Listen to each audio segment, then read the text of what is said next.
ओम हरिओम। स्वामी रामा के जीवन की एक सत्य घटना है। स्वामी रामा, जिनका उत्तराखंड में हिमालयन इंस्टीट्यूट के नाम से जो है हॉस्पिटल है, उसमें आपको सामने उनकी फ़ोटो लगी पाएगी। आप सर्च करेंगे स्वामी रामा के नाम से, तो उनके जीवन की एक सत्य घटना है, वो मैं आज आपको बतलाता हूँ। हिमालय में 4 प्रसिद्ध तीर्थ स्थल हैं: गंगोत्री, यमुनोत्री, केदारनाथ और बद्रीनाथ। जून से लेकर सितंबर तक दूर दूर से तीर्थयात्री 1-2 महीने के लिए यहाँ आया करते हैं। इस प्राचीन परंपरा का निर्वाह भारतवर्ष में अभी भी बड़ी आस्था से हो रहा है। इन तीर्थ स्थानों में जाते समय आप पर्वतीय मार्गों में अनेक प्रकार के साधकों से मिलते हैं। एक बार मैं अपने 2 मित्रों के साथ इन तीर्थ स्थानों की यात्रा पर गया। यात्रा में मैं एक 50 वर्ष के साधु से मिला।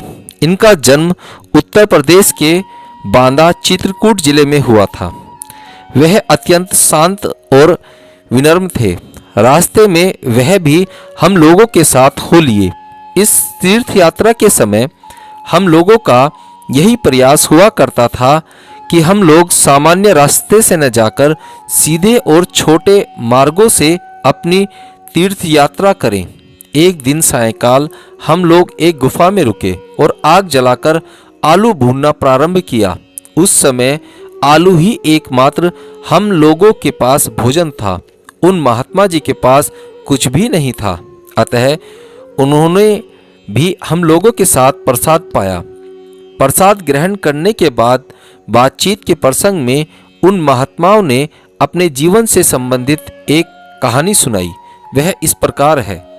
जब वह 18 वर्ष के थे, तब उनके पिता एक पड़ोसी के बीच में भूमि के मसले को लेकर लड़ाई झगड़ा चल रहा था। उसी लड़ाई झगड़े के प्रसंग में कुछ लोगों ने उनके पिताजी का वध कर दिया।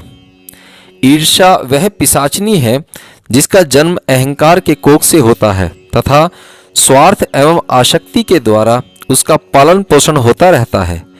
जब पिताजी का वध हुआ, उस समय यह महात्मा जी विद्यालय में थे। घर आने पर जब उन्होंने अपने पिताजी की मृत्यु के विषय में सुना तो उनका हृदय प्रतिशोध की भावना से भर गया। अतः उसी झटके में उन्होंने 5 व्यक्तियों का वध कर दिया। उन 5 लोगों का वध करने के उपरांत वे वहां से भागकर हिमालय के संतों एवं योगियों के सानिध्य में आकर निवास करने लगे। लगातार सत्संग करने से अपने आप को वह उस अपराधी भावना से मुक्त करना चाहते थे। यह कठोर तपस्या करते हुए साधुओं की सेवा में लीन हो गए। बार बार वह यह प्रयत्न करते थे कि आध्यात्मिक साधनाओं के द्वारा गहरे अचेतन मन में जमी हुई अपराध की भावना को वो धो सकें। इस प्रकार बहुत दिनों तक वह तपस्या और भगवान का भजन करते रहे। अब 36 वर्ष की आयु में वे चारों तरफ पहाड़ों में नागा बाबा के नाम से प्रसिद्ध हैं। उनकी एक बड़ी विशेषता थी कि बातचीत के प्रसंग में वे लोगों को अपनी बीती कहानी बताते थे और वह साधु होने के पहले कितने निरंकुश थे और कैसे अपने को परिवर्तित किया। वह कहते, मुझे ज्ञात है कि मैं एक बधिक था, किंतु मैं यह भी जानता हूँ कि अब मैं पूर्णतः बदल गया हूँ। हम लोगों का आपस में बातचीत चलता रहा। कई बार यह प्रश्न उठा कि क्या इन महात्मा जी को चाहिए कि वे स्वयं को पुलिस के हाथों में समर्पित कर दें? क्या उन्हें न्यायालय में प्रस्तुत होने चाहिए?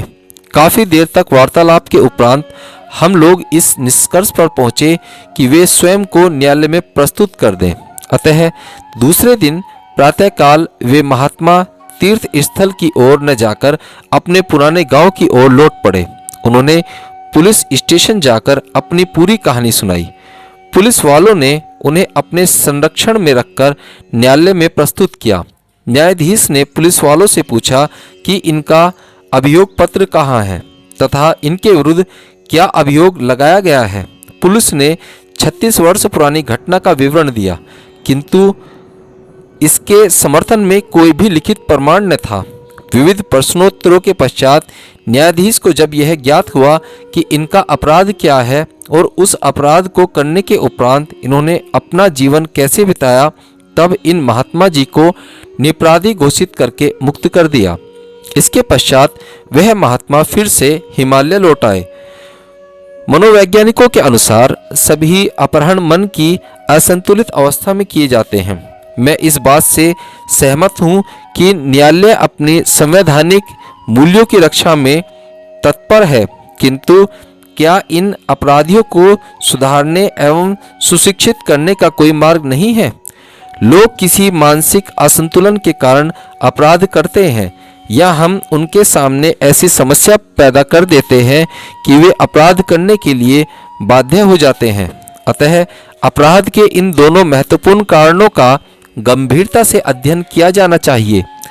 आध्यात्मिक शिक्षा एवं दीक्षा अपराधियों की पराजित तथा पर अधिकारों के प्रति विशुद्ध जागृति प्रदान करता है।